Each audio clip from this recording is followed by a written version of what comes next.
You know, it's kind of funny. Most of us spend our entire lives working for money. But what if we could completely flip that around? What if our money started working for us? Today, we're going to see how a single $900 bonus can be the tiny seed that grows into some serious wealth. Let's get into it. Yeah, that's the big question, right? When does that switch actually happen? And believe me, it's the exact question our guide for this little journey, a beginner investor we'll call Josh, is asking himself. See, he just got a $900 bonus from work, and he's decided he's going to put every single cent of it to work. So we're going to follow along, step by step, and see exactly how he does it. Okay, so this is the absolute core of it all. It's all about a shift in your mindset. You're moving from being an active earner, trading your precious time for dollars, to becoming an owner, where your dollars start making more dollars, all on their own, passively. And we're about to see exactly how Josh makes that leap with his $900. All right, so before Josh can even think about putting his money to work, he's got to face the biggest danger of doing nothing. There's this invisible enemy, this hidden force that's constantly eating away at your savings, and its name is inflation. I mean, think back with me for a second, just a few years ago to 2020. Remember that? Inflation was super calm, just kind of hanging out around 1%. Back then, if you had money in a savings account, you probably felt pretty good about it. The number on the screen wasn't going down, so what's the big deal, right? And then, boom, everything changed. By 2022, inflation didn't just rise, it skyrocketed. We're talking past 8%. That's the highest it had been in over 40 years. All of a sudden, you felt it everywhere, didn't you? Groceries, gas for the car, rent, everything just got way more expensive, and it happened fast. In this chart right here, man, this really drives the point home. Look at this. It shows that while recent inflation was at 2.7%, the average paycheck only went up by about 1.3%. You see that gap? That means that even if you got a raise at work, you were still falling behind. Your actual buying power, what your cash can actually get you, was shrinking.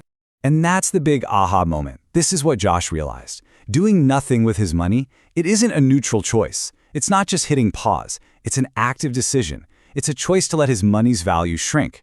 He looked at his $900 and knew, I have to do something different. So this brings us to what is probably the biggest mental block for anyone just starting out. It's that thought, I just don't have enough money to invest. And Josh felt the exact same way. Is $900 really enough to even bother with? Well, the answer is a huge resounding yes. But it's for a reason most people totally miss. See, it's not about how much money you can put in at the start. It's not the size of your deposit. It's the size of your runway. Think about it like an airplane. A long runway gives you the time you need to take off and really soar. Well, the amount of time you give your money to grow is just so much more powerful than the amount you start with. Seriously, a small amount invested early can absolutely crush a huge amount invested way later down the road. And here's why $900 is more than enough to get in the game. First up, fractional shares. The game has totally changed. You don't need thousands of dollars to buy a share of some huge company anymore. Nope, you can buy a tiny piece, a fraction, for just a few bucks. Second, time is your greatest asset. We just talked about this. Starting with $900 today gives you a massive head start over someone who starts with 10 grand 10 years from now. And third, and this is a big one, opportunity cost. Think about it. What else would you do with that $900? Buy a new phone that starts losing value the second you take it out of the box? Or you could turn it into an asset that grows and actually pays you for the next 30 years. Okay, so Josh is in. He's convinced. Now let's get into the nitty-gritty of how this actually works. He's picked a specific strategy called dividend investing. And the whole idea here is to create this tiny little snowball of wealth, and then just watch it roll down the hill, getting bigger and bigger and bigger over time, completely on its own. First things first, what even is a dividend? It's actually really simple. When you own a stock, you literally own a tiny piece of that company. A dividend is just the company's way of saying, hey, thanks for being an owner. Here's your share of the profits. It's actual cash that shows up in your account just for owning the stock. That's it. Now, this next part, this is where the real magic happens. It's something called a DRIP. That stands for Dividend Reinvestment Plan. And it does exactly what it sounds like. It automatically takes that dividend cash you just got and uses it to buy, you guessed it, more shares of the same stock. Then, those new shares start earning their own dividends, which then buy even more shares. It's this perfect self-feeding loop, a compounding machine that you set once and it just runs on autopilot. Okay, let's make this real. Imagine you invest $100 and that gets you 50 shares. In the first year, let's say you earn $5 in dividends. That drip kicks in and automatically buys you another 2.5 shares. So now you have 52.5 shares. Well, the next year, you're earning dividends on all of them. By the end of year 3, you've got almost 58 shares, and you haven't put in a single extra penny of your own money. You can literally see that little snowball starting to pick up speed. Okay, so this whole drip thing is awesome, right? But here's the catch. It only works its magic if you're investing in the right kind of companies. We're talking about businesses that are truly built to last. Because let's be real, not every dividend stock is a winner. So Josh needs a way to filter out the noise and find the really solid, durable ones. So there's the 5-point checklist Josh uses to find these forever stocks. First, a healthy dividend yield. You want something in that sweet spot, usually between 2 and 5%. Not too high, not too low. Second, and this one's huge, strong dividend growth. You want a company that's consistently increasing its dividend, because that's a great sign of financial health. Third, share price appreciation. Hey, the income is great, but you also want the value of your actual investment to go up over time, right? Fourth, business durability. You got to ask the simple question, is this company still going to be around and kicking in 20 years? And finally, recession resilience. You want companies that have been through tough times before and just kept writing those dividend checks. That's a huge confidence booster. All right, so Josh ran a bunch of companies through that 5-point filter, and 5 came out on top. They made the cut. So now, for the moment we've been waiting for, let's see exactly how he's building his $900 portfolio. And his strategy is brilliantly simple. He's taking that $900 and splitting it perfectly 5 ways. That's $180 into each position. This is called an equal weight strategy. It just means no single company gets to be the star of the show. Everything is balanced, and every single pick has to pull its own weight. And you can see that strategy right here.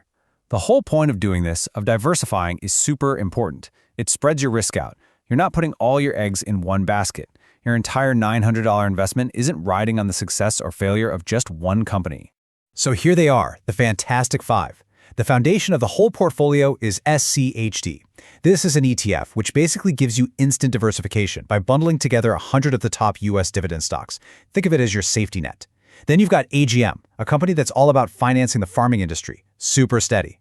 Next is TSCO, or Tractor Supply, a really popular retailer that serves the rural lifestyle. Then there's NXST, Nexstar Media. They're the biggest owner of local TV stations in the country. And finally, Cube, which is CubeSmart, a self-storage company that pays a really solid, stable dividend. Okay, the portfolio is built. The drip is turned on for all 5 positions. Now for the really fun part, the part that shows you the true power of this whole thing.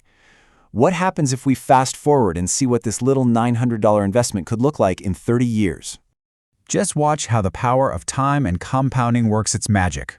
After year 1, it's not much, a little over $1,000. Okay, nice. By year 10, that original $900 has turned into almost $4,200. And remember, not another dime was added. But this is where it gets crazy. Watch the acceleration. By year 20, it's over $27,000. And then, look at that last decade. The compounding just goes into hyperdrive, launching the portfolio to over $331,000. But honestly, that $300,000 isn't even the most mind-blowing part, not even close. After 30 years, that portfolio, which started with just $900, is projected to be spinning off over $4,400 a month in passive dividend income. Just let that sink in. That's not just a nice little side hustle. That is life-changing money. That's enough to pay a mortgage, cover all your bills, maybe even replace your entire salary. And it all started from a single $900 bonus 30 years ago.